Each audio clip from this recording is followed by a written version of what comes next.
Raj news ಜೊತೆ PUC toppers ಮಾತನಾಡಿದ್ದಾರೆ. ಶಿವಮೊಗ್ಗದ ಮಾಹಿನ್ ಖಾನ್ ಮತ್ತು ಸಾಧ್ವಿ ಪ್ರತಿಕ್ರಿಯಿಸಿದ್ದಾರೆ. 596 ಪಾಯಿಂಟ್ ಅಂಕಗಳನ್ನು ಗಳಿಸಿ ಈಗ ತೇರ್ಗಡೆಗೊಂಡಿದ್ದಾರೆ ವಿದ್ಯಾರ್ಥಿನಿ. ರಾಜ್ಯಕ್ಕೆ 4ನೇ ಟಾಪರ್, ಜಿಲ್ಲೆಗೆ ಪ್ರಥಮ ರ್ಯಾಂಕ್ ಅನ್ನು ಪಡೆದುಕೊಂಡಿರುವಂತಹ ಮಾಹಿನ್ ಖಾನ್. ಸಾಧ್ವಿ ರಾಜ್ಯಕ್ಕೆ 5ನೇ ರ್ಯಾಂಕ್ ಅನ್ನು ಪಡೆದುಕೊಂಡಿದ್ದಾರೆ. ಜಿಲ್ಲೆಗೆ 2ನೇ ರ್ಯಾಂಕ್ಗೆ 594 ಅಂಕಗಳನ್ನ ಗಳಿಸೋದ್ರ ಮೂಲಕ ಉತ್ತೀರ್ಣರಾಗಿದ್ದಾರೆ. ನೋಡಿ, ಯಾವುದೇ ಟ್ಯೂಷನ್ ಕೂಡ ಹೋಗಿರಲಿಲ್ಲ ಅಂತಂದ್ರೆ, ಈಗ ಸರ್ವೇ ಸಾಮಾನ್ಯವಾಗಿ ಎಕ್ಸಾಮ್ ಇದೆ, ನಾವು ಸೆಕೆಂಡ್ PUSಗೆ ಆಗಮಿಸಿದ್ವಿ ಅಂತಂದ್ರೆ ನಾವು ಟ್ಯೂಷನ್ ಅದು ಇದು ಅಂತ ಹೇಳಿ ಪ್ರಿಪರೇಷನ್ ಕೂಡ ಮಾಡ್ಕೊಳ್ತಾ ಇರ್ತೀವಿ. ಆದ್ರೆ ಈ ವಿದ್ಯಾರ್ಥಿಗಳು ಯಾವುದೇ ಟ್ಯೂಷನ್ಗೆ ಹೋಗದೆ ವಿಜ್ಞಾನ ವಿಭಾಗದಲ್ಲಿ ಹೇಳಿ ಕೇಳಿ ವಿಜ್ಞಾನ ವಿಭಾಗ ಅಂತಂದ್ರೆ ತುಂಬಾ ಟಫ್ ಇರುತ್ತೆ ಅಂತ ಸಬ್ಜೆಕ್ಟ್ ಅಲ್ಲೂ ಕೂಡ ಈಗ ಸೆಕೆಂಡ್ ಟಾಪರ್ ಬಂದಿದ್ದಾರೆ. 600 ಅಂಕಕ್ಕೆ 596 ಅಂಕವನ್ನ ಗಳಿಸಿ ಈಗ ಪಾಸ್ ಆಗಿರುವಂತದ್ದು. ನಾನು ನೀಟ್ ಪರೀಕ್ಷೆ ಬರೆಯುತ್ತೇನೆ, ನಂತರ ನಾನು MBBS ಮಾಡುತ್ತೇನೆ ಅಂತ ಈಗ ರಾಜ್ ನ್ಯೂಸ್ ಜೊತೆ ಮಾತನಾಡಿದ್ದಾರೆ. ಶಿವಮೊಗ್ಗದ ಮಾಹಿನ್ ಖಾನ್ ಮತ್ತು ಸಾಧ್ವಿ ಇವರಿಬ್ಬರು ಕೂಡ ರಿಯಾಕ್ಟ್ ಮಾಡಿದ್ದಾರೆ. 596 ಅಂಕವನ್ನ ಪಡೆದು ವಿದ್ಯಾರ್ಥಿನಿ ರಾಜ್ಯಕ್ಕೆ 4ನೇ ಸ್ಥಾನವನ್ನ ಗಳಿಸಿದ್ರೆ ಟಾಪರ್, ಜಿಲ್ಲೆಗೆ ಪ್ರಥಮ ರ್ಯಾಂಕ್ ಪಡೆದಿದ್ದಾರೆ ಮಾಹಿನ್ ಖಾನ್. ಸಾಧ್ವಿ ರಾಜ್ಯಕ್ಕೆ 5ನೇ ರ್ಯಾಂಕ್, ಜಿಲ್ಲೆಗೆ 2ನೇ ರ್ಯಾಂಕ್. ಯಾವುದೇ ಟ್ಯೂಷನ್ಗೆ ಹೋಗದೆ ಮನೆಯಲ್ಲೇ ಎಲ್ಲ ವಿದ್ಯಾಭ್ಯಾಸವನ್ನು ಮಾಡಿ ವಿಜ್ಞಾನ ವಿಭಾಗದಲ್ಲಿ ಟಾಪರ್ ಬಂದಿರುವಂತದ್ದು. 600 ಅಂಕಕ್ಕೆ 596 ಅಂಕವನ್ನ ಗಳಿಸಿ ಜಿಲ್ಲೆಗೆ 4ನೇ ರ್ಯಾಂಕ್ ಅನ್ನು ಗಳಿಸಿರುವಂತದ್ದು. ನಂತರ ನಾನು MBBS ಮಾಡುತ್ತೇನೆ ಅಂತ ಹೇಳಿ ಕೂಡ ಈಗಾಗಲೇ ಮಾತನಾಡಿದ್ದಾರೆ ರಾಜ್ ನ್ಯೂಸ್ ಜೊತೆ. ಕಾಲೇಜ್ನಲ್ಲಿ ಸಂಜೆ ಸ್ಪೆಷಲ್ ಕ್ಲಾಸ್ ಇರ್ತಾ ಇತ್ತು. ಆ ಕ್ಲಾಸ್ನಲ್ಲಿ ನಾವು ಚೆನ್ನಾಗಿ ಓದ್ತಾ ಇದ್ವಿ, ಇದರಿಂದ ನನಗೆ ಹೆಚ್ಚು ಅನುಕೂಲ ಕೂಡ ಆಯಿತು ಗಳಿಸೋದಕ್ಕೆ ಅಂಕಗಳನ್ನು.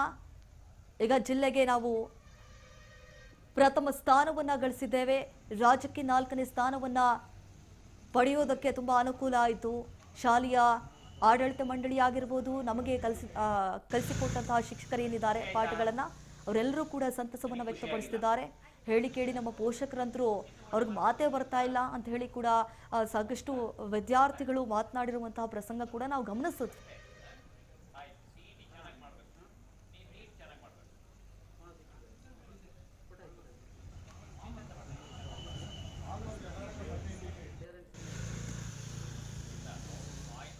ನೋಡಿ, ಈಗ ಟಾಪರ್ ಬಂದಿದ್ದಾರೆ ಜಿಲ್ಲೆಗೆ, ಅದು ಪ್ರಥಮ ರ್ಯಾಂಕ್ ಮಾಹಿನ್ ಖಾನ್ ಅಂತ ಹೇಳಿ. ಸಾಧ್ವಿ ರಾಜ್ಯಕ್ಕೆ 5ನೇ ರ್ಯಾಂಕ್, ಜಿಲ್ಲೆಗೆ 2 ರ್ಯಾಂಕ್ ಅನ್ನ ಗಳಿಸಿರುವಂತದ್ದು. 594 ಅಂಕವನ್ನ ಪಡೆದಿದ್ದಾರೆ ಸಾಧ್ವಿ. ಕಾಲೇಜ್ನಲ್ಲಿ ಸಂಜೆ ಸ್ಪೆಷಲ್ ಕ್ಲಾಸ್ ಇತ್ತಂತೆ, ಅಲ್ಲೇ ಕಲಿಕೆಯನ್ನ ಹೆಚ್ಚು ಮಾಡ್ಕೊಂಡಿದ್ರು. ಯಾವುದೇ ಕಾರಣಕ್ಕೂ ಟ್ಯೂಷನ್ಗೆ ಹೋಗ್ತಾ ಇರಲಿಲ್ಲ ಅಂತೆ, ಇದರಿಂದ ನಮಗೆ ಹೆಚ್ಚು ಅನುಕೂಲ ಆಯ್ತಂತೆ. ಇವೆಲ್ಲವನ್ನ ಕೂಡ ಸ್ವತಃ ವಿದ್ಯಾರ್ಥಿಗಳೇ ರಾಜ್ ನ್ಯೂಸ್ ಜೊತೆ ಮಾತನಾಡಿದ್ದಾರೆ.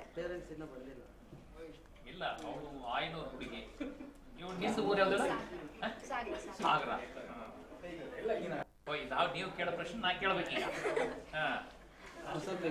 ಹೇಗಮ್ಮ ಮಾರ್ಕ್ಸ್ ಬಂದಿದ್ದು ಖುಷಿ ಆಯ್ತಾ?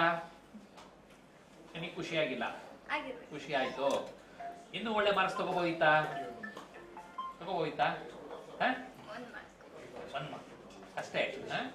ಆಯ್ತು, CET ಚೆನ್ನಾಗಿ ಮಾಡ್ಬೇಕು. ತಗೋ, ಜಾಸ್ತಿ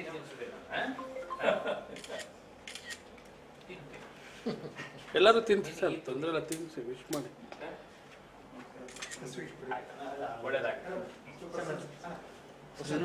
ನೀವು ಹೋಗಿ ಸೇರ್ಸಿ ಹೋಗಿ, ತೊಂದರೆ ಇಲ್ಲ, ಹೋಗಿ.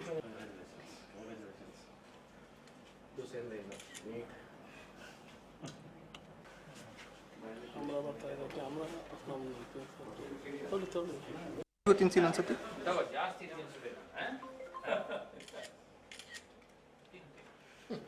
ಎಲ್ಲರೂ ತಿಂತಿ ಸರ್, ತೊಂದರೆ ಇಲ್ಲ, ತಿನ್ಸಿ ವಿಶ್ ಮಾಡಿ.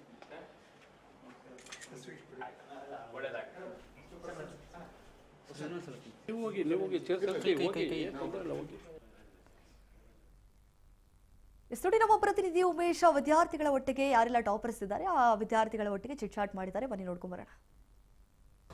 ಏನು ರಾಜ್ಯಾದ್ಯಂತ ಇವತ್ತು ದ್ವಿತೀಯ PUC ರಿಸಲ್ಟು ಬಂದಿದೆ. ಈ ರಿಸಲ್ಟಿನ ಹಿನ್ನೆಲೆಯಲ್ಲಿ ಏನು ನಮ್ಮ ರಾಜ್ಯಾದ್ಯಂತ ವಿದ್ಯಾರ್ಥಿಗಳು ಸಾಕಷ್ಟು ವಿದ್ಯಾರ್ಥಿಗಳು ಟಾಪರ್ ಆಗಿರುವಂಥದ್ದು, ಡಿಸ್ಟಿಂಕ್ಷನ್ ಬಂದಿರುವಂಥದ್ದು. ಸೊ ಅದೇ ರೀತಿ ನಮ್ಮ ಶಿವಮೊಗ್ಗ ಜಿಲ್ಲೆಯಲ್ಲೂ ಕೂಡ ಒಬ್ಬ ವಿದ್ಯಾರ್ಥಿ ರಾಜ್ಯಕ್ಕೆ 4ನೇ ರ್ಯಾಂಕ್ ಬಂದಿರುವಂಥದ್ದು ಮತ್ತು ಶಿವಮೊಗ್ಗ ಜಿಲ್ಲೆಗೆ ಪ್ರಥಮ ರ್ಯಾಂಕ್ ತೆಗೆದಿರುವಂಥದ್ದು. ಸೊ ಆ ವಿದ್ಯಾರ್ಥಿ ನಮ್ಮ ಜೊತೆ ಇದ್ದಾರೆ, ಅವ್ರನ್ನ ಮಾತಾಡಿಸುವಂಥ ಪ್ರಯತ್ನ ಮಾಡ್ತೀನಿ. ಯಾವ ಥರ ಎಕ್ಸಾಮನ್ನು ಬರೆದಿದ್ರು, ಹೇಗೆ ರಿಸಲ್ಟ್ ಬರಲಿಕ್ಕೆ ಯಾರೆಲ್ಲ ಯಾವ ಥರ ಸಹಕಾರ ಮಾಡಿದರು ಅನ್ನೋದನ್ನು ವಿದ್ಯಾರ್ಥಿನ ಮಾತಾಡಿಸುವಂಥ ಪ್ರಯತ್ನ ಮಾಡ್ತೀನಿ. ಮೇಡಮ್, ಮೊದಲನೇದಾಗಿ ಕಂಗ್ರ್ಯಾಚುಲೇಷನ್ಸ್, ರಾಜ್ ನ್ಯೂಸ್ ವಾಹಿನಿಯಿಂದ ತಮಗೆ ಕಂಗ್ರ್ಯಾಚುಲೇಷನ್ಸ್. ಹೇಗೆ ಇಷ್ಟು ಮಾರ್ಕ್ಸ್ ಬರಲಿಕ್ಕೆ ಹೇಗೆ ಸಾಧ್ಯ ಆಯಿತು? ಇದಕ್ಕೆಲ್ಲ ಯಾರು ಪ್ರೇರಣೆ ಮಾಡಿದ್ರು? ನಾನು ಫಸ್ಟು ಲೈಕ್ ಪೇರೆಂಟ್ಸಿಗೆ ಮತ್ತು ಟೀಚರ್ಸಿಗೆ ತುಂಬ ಥ್ಯಾಂಕ್ಸ್ ಹೇಳೋಕ್ಕೆ ಇಷ್ಟಪಡ್ತೀನಿ. ಎಲ್ಲರೂ ತುಂಬ ಸಪೋರ್ಟ್ ಮಾಡಿದ್ರು ನನಗೆ. ಲೈಕ್ ಏನೇ ಅಪ್ಸ್ ಆ್ಯಂಡ್ ಡೌನ್ಸ್ ಇದ್ದರೂ ಯಾರೂ ಕೈ ಬಿಟ್ಟಿಲ್ಲ, ಎಲ್ಲರೂ ನಂಗೆ ಸಪೋರ್ಟ್ ಮಾಡಿದ್ರು. ಕಾಲೇಜಲ್ಲಿ ಈವ್ನಿಂಗ್ ಕ್ಲಾಸಸ್ ಇರ್ತಿತ್ತು, ಆಮೇಲೆ ನಾನು ಸೆಲ್ಫ್ ಸ್ಟಡಿನೇ ಮಾಡಿರೋದು. ಡೈಲಿ ಎಷ್ಟು ಗಂಟೆ ಓದ್ತಾ ಇದ್ರಿ? ಬೆಳಿಗ್ಗೆ ಮಾರ್ನಿಂಗು ಎಷ್ಟು ಗಂಟೆ ಓದ್ತಾ ಇದ್ರಿ, ಅಥವಾ ನೈಟ್ ಎಷ್ಟು ಗಂಟೆ ಓದ್ತಾ ಇದ್ರಿ ಅಂತ? ಈವ್ನಿಂಗ್ ಮಾರ್ನಿಂಗ್ ಅಂತ ಇಲ್ಲ, ನನಗೆ ಯಾವಾಗ ಲೈಕ್ ಆಗ್ತಿತ್ತು, ಸರಿ ಹೋಗಿತ್ತಿತ್ತು ಅವಾಗ ನಾನು ಅಟ್ಲೀಸ್ಟ್ ಒಂದು 4 to 5 hours ಓದ್ತಿದ್ದೆ. ಎಕ್ಸಾಮ್ ಇದ್ದಾಗ ಅಷ್ಟೇ ಓದ್ತಿದ್ದೆ. ನೀವು ಮತ್ತು ಮನೇಲಿ ಪೇರೆಂಟ್ಸ್ ನಿಮ್ಗೇನಾದರೂ ಕೋಚಿಂಗ್ ಮಾಡೋವಂಥದ್ದು ಅಥವಾ ನೀವು ಬೇರೆ ಥರ ಕೋಚಿಂಗ್ ಹೋಗಿದ್ದು ಅಥವಾ ಆ ಥರ ಏನಾದರೂ ಇತ್ತು? ಇಲ್ಲ, ನಂದು ಸೆಲ್ಫ್ ಸ್ಟಡಿ ಮತ್ತು ಕಾಲೇಜಿನ ಸಪೋರ್ಟ್ ಅಷ್ಟೆ. ಈಗ ನಿಮಗೆ ರಾಜ್ಯಕ್ಕೆ 4ನೇ ರ್ಯಾಂಕ್ ಬಂದಿದೆ, ಶಿವಮೊಗ್ಗ ಜಿಲ್ಲೆಗೆ ಪ್ರಥಮ ರ್ಯಾಂಕ್ ಬಂದಿದೆ. ಎಷ್ಟು ಖುಷಿ ಇದೆ ತಮಗೆ? ಖುಷಿ ಇದೆ ತುಂಬ. ಎಲ್ಲ ಏನು ಮುಖ್ಯವಾಗಿ ಯಾರು ಸಹಕಾರ ಮಾಡೋದು? ಇಷ್ಟೊಂದು ಅಷ್ಟು ಈಸಿ ಅಲ್ಲ, 596 ಮಾರ್ಕ್ಸ್ ತೆಗೆದು ರಾಜ್ಯಕ್ಕೆ 4ನೇ ರ್ಯಾಂಕ್ ಬರೋದು ಅಷ್ಟು ಈಸಿ ಅಲ್ಲ. ಇದಕ್ಕೆಲ್ಲ ಹೇಗೆ ಪ್ರೇರಣೆ, ಯಾರು, ಹೇಗಾಯಿತು? ಅದೇ ಪೇರೆಂಟ್ಸಿಗೆ ಫಸ್ಟ್ ಹೇಳ್ತೀನಿ, ಅವ್ರು ತುಂಬ ಸಪೋರ್ಟ್ ಮಾಡ್ತಾರೆ. ಆ್ಯಂಡ್ ನೆಕ್ಸ್ಟ್ ಬಂದುಬಿಟ್ಟು ಕಾಲೇಜ್ ಸಪೋರ್ಟೇ ಫುಲ್ಲು. ಎಸ್, ಇದು ರಾಜ್ಯಕ್ಕೆ 4ನೇ ರ್ಯಾಂಕು, ಶಿವಮೊಗ್ಗ ಜಿಲ್ಲೆಗೆ ಪ್ರಥಮ ರ್ಯಾಂಕ್ ಬಂದಿರುವಂಥ ವಿದ್ಯಾರ್ಥಿನಿಯ ಮಾತು.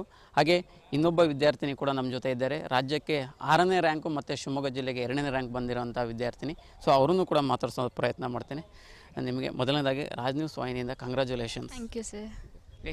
ಹೇಗೆ ಸಾಧ್ಯ ಆಯಿತು? ಇಷ್ಟೆಲ್ಲ ಮಾರ್ಕ್ಸ್ ತೆಗೆದಿದ್ದೀರಾ, ತುಂಬ ಚೆನ್ನಾಗಿ ಓದಿದ್ದೀರಾ, ಹೇಗೆ? ಅದೇ ನಾವು ಏನು ಮಾಡ್ತಿದ್ದೀವೋ ಅದನ್ನು ಖುಷಿಯಾಗಿ ಮಾಡಿದರೆ ಎಲ್ಲದು ಸಾಧ್ಯ ಆಗುತ್ತೆ. ಸೊ ನನಗೇನು ತುಂಬ ಪ್ರೆಷರ್ ಇಟ್ಕೊಂಡು ಏನು ಮಾಡ್ತಿರ್ಲಿಲ್ಲ, ನಾರ್ಮಲಾಗೇ ಮಾಡ್ತಿದ್ದೆ ಅಷ್ಟೇ, ಇನ್ನೇನು. ಹೀಗೆ ಇಲ್ಲಿ ಕ್ಲಾಸ್ಗಳೆಲ್ಲ ಹೇಗೆ ನಡೀತಾ ಇದ್ದವು? ಟೀಚರ್ಸು ಅಥವಾ ಪೇರೆಂಟ್ಸ್ಗಳೆಲ್ಲ ನಿಮಗೆ ಓದಲಿಕ್ಕೆ ಯಾವ ಥರ ಸಪೋರ್ಟ್ ಮಾಡ್ತಾಯಿದ್ದಾನೆ? ಪೇರೆಂಟ್ಸ್ ತುಂಬಾ ಫಸ್ಟಿಂದನೂ ಸಪೋರ್ಟ್ ಮಾಡ್ತಾ ಬಂದಿದ್ದಾರೆ. ಹಾಗೇ ಇಲ್ಲಿ ನಮ್ಮ ಕಾಲೇಜಲ್ಲೂ ಲೆಕ್ಚರ್ಸು ಅಷ್ಟೇ, ಎಲ್ಲದು ಅವರು ಬೇರೆ ಬೇರೆ ಸೋರ್ಸ್ಗಳಿಂದ ನಮಗೆಲ್ಲ ಇನ್ಫಾರ್ಮೇಷನ್ಸ್ ಎಲ್ಲ ಹೇಳಿ ತುಂಬಾ ಸಪೋರ್ಟ್ ಮಾಡ್ತಾರೆ. ಇಲ್ಲಿ ಈ ಕಾಲೇಜಲ್ಲಿ ಕರೆಕ್ಟಾಗಿ ಕ್ಲಾಸ್ ಕೇಳಿದರೆ ಆರಾಮ್ ಸ್ಕೋರ್ ಮಾಡ್ಬೋದು ಸರ್. ಡೈಲಿ ಎಷ್ಟು ಗಂಟೆ ಓದ್ತಾ ಇದ್ರಿ? ಮಾರ್ನಿಂಗ್ ಅಥವಾ ಈವ್ನಿಂಗ್ ಎಷ್ಟು ಗಂಟೆ ಓದ್ತಾ ಇದ್ರಿ? ಅಥವಾ ಓದಲಿಕ್ಕೆ ಮನೆಯಲ್ಲಿ ಯಾವ ಥರ ವಾತಾವರಣ ಇತ್ತು? ನಾನು ಹಾಸ್ಟೆಲಲ್ಲಿ ಇದ್ದಿದ್ದು ಇಲ್ಲಿ, ಅಂತ ಡೈಲಿ ಏನು ಅಷ್ಟೇ ಓದಬೇಕು ಇಷ್ಟೇ ಓದಬೇಕು ಅಂತೇನು ಓದ್ತಿರ್ಲಿಲ್ಲ. ಎಕ್ಸಾಮ್ ಇದ್ದಾಗಂತೂ ಪ್ರಾಪರಾಗಿ ಓದ್ತಿದ್ದೆ. ಉಳ್ದಿದ್ದ ಟೈಮೆಲ್ಲ ಇಲ್ಲಿ ವರ್ಕ್ ಎಲ್ಲ ಇರ್ತಿತ್ತಲ್ಲ, ನಮಗೇನು ಓದಬೇಕು ಅನಿಸ್ತಿತ್ತು ಅದನ್ನು ಓದ್ತಿದ್ದೆ ಅಷ್ಟೇ, ಮತ್ತೇನು. ರಾಜ್ಯಕ್ಕೆ 6ನೇ ರ್ಯಾಂಕ್, ಜಿಲ್ಲೆಗೆ 2ನೇ ರ್ಯಾಂಕ್ ಬಂದಿದೆ. ಎಷ್ಟು ಖುಷಿ ಇದೆ ತಮಗೆ? ಖುಷಿ ಆಗ್ತಿದೆ ಸರ್. ಈ ಸಂಭ್ರಮನ ಹೇಗೆ ಆಚರಣೆ ಮಾಡ್ತೀರಾ, ಅಥವಾ ಈ ಕ್ರೆಡಿಟನ್ನು ಯಾರಿಗೆ ಹೇಳಲಿಕ್ಕೆ ಇಷ್ಟಪಡ್ತೀರಾ? ಫಸ್ಟು ನಮ್ಮ ಪೇರೆಂಟ್ಸು, ನೆಕ್ಸ್ಟು ಕಾಲೇಜ್ ತುಂಬಾ ಸಪೋರ್ಟ್ ಮಾಡಿದೆ. ಸೊ ಇನ್ನು ಮುಂದಿನ ಓದ್ತಾ ಇರುವಂಥ ವಿದ್ಯಾರ್ಥಿಗಳೇ, ಸೆಕೆಂಡ್ PUC ಎಕ್ಸಾಮ್ ಬರೀ ಅಂಥ ವಿದ್ಯಾರ್ಥಿಗಳಿಗೆ ಏನು ಹೇಳಕ್ಕೆ ಇಷ್ಟಪಡ್ತೀರಾ? ಏನಿಲ್ಲ, ತುಂಬ ಪ್ರೆಷರ್ ತೊಗೋಬೇಡಿ, ಆರಾಮ್ ಖುಷಿಯಿಂದ ಮಾಡಿ ಅಷ್ಟೇ. ಖುಷಿಯಿಂದ ಮಾಡಿದ್ರೆ ಎಲ್ಲದೂ ಸಾಧ್ಯ ಆಗುತ್ತೆ ಸರ್. ತಮ್ಮ ಹೆಸರು? ಸಾಧ್ವಿ. ಹಾಂ. ಎಸ್, ಇದು ವಿದ್ಯಾರ್ಥಿಗಳ ಮಾತು. ಯಾರೂ ಕೂಡ ತುಂಬ ಪ್ರೆಷರ್ ತೊಗೊಂಡು ಎಕ್ಸಾಮನ್ನು ಬರೆಯೋಂಥದ್ದು ಅಥವಾ ಟೆನ್ಷನ್ ತೊಗೊಳ್ಳದೆ ಎಕ್ಸಾಮನ್ನು ಬರದೆ, ಈಸಿಯಾಗಿ ಎಕ್ಸಾಮ್ ಬರದೆ ನಾವು ಏನು ಬೇಕಾದ್ರೂ ಸಾಧನೆ ಮಾಡ್ಬೋದು. ಮತ್ತು ನಮಗೆ ಕಾಲೇಜಲ್ಲಿ ಕೂಡ ಮತ್ತು ನಮ್ಮ ತಂದೆ ತಾಯಿಗಳು ಪೂರಕವಾದಂಥ ವಾತಾವರಣವನ್ನು ಕ್ರಿಯೇಟ್ ಮಾಡಿ ಕೊಟ್ಟಿದ್ದರು. ಹಾಗಾಗಿ ನಾವು ಯಾವುದೇ ಟೆನ್ಷನ್ ತೊಗೊಂಡಿಲ್ಲ ಅಥವಾ ಯಾವುದೇ ಪ್ರೆಷರನ್ನು ತೊಗೊಳ್ಳದೆ ಎಕ್ಸಾಮ್ ಬರೆದಿರೋದಕ್ಕೆ ಇವತ್ತು ಈ ಉತ್ತಮವಾದ ರಿಸಲ್ಟ್ ಬಂದಿದೆ ಅಂತ ಹೇಳುವಂಥದ್ದು ವಿದ್ಯಾರ್ಥಿಗಳ ಮಾತು. ಕ್ಯಾಮ್ರಾ ಪರ್ಸನ್ ನದೀಮ್ ಜೊತೆ ಉಮೇಶ್ ಸಿ, ರಾಜ್ ನ್ಯೂಸ್ ಕನ್ನಡ, ಶಿವಮೊಗ್ಗ. ಇವಿಷ್ಟು ಇವರೆಗಿನ ಪ್ರಮುಖ ಸುದ್ದಿಗಳು. ಮತ್ತಷ್ಟು ಸುದ್ದಿಗಳಿಗಾಗಿ ನೋಡ್ತಾ ಇರಿ ರಾಜ್ ನ್ಯೂಸ್. ನಾವು ಜನಸೇವೆಗೆ ಸದಾ ಸಿದ್ಧ.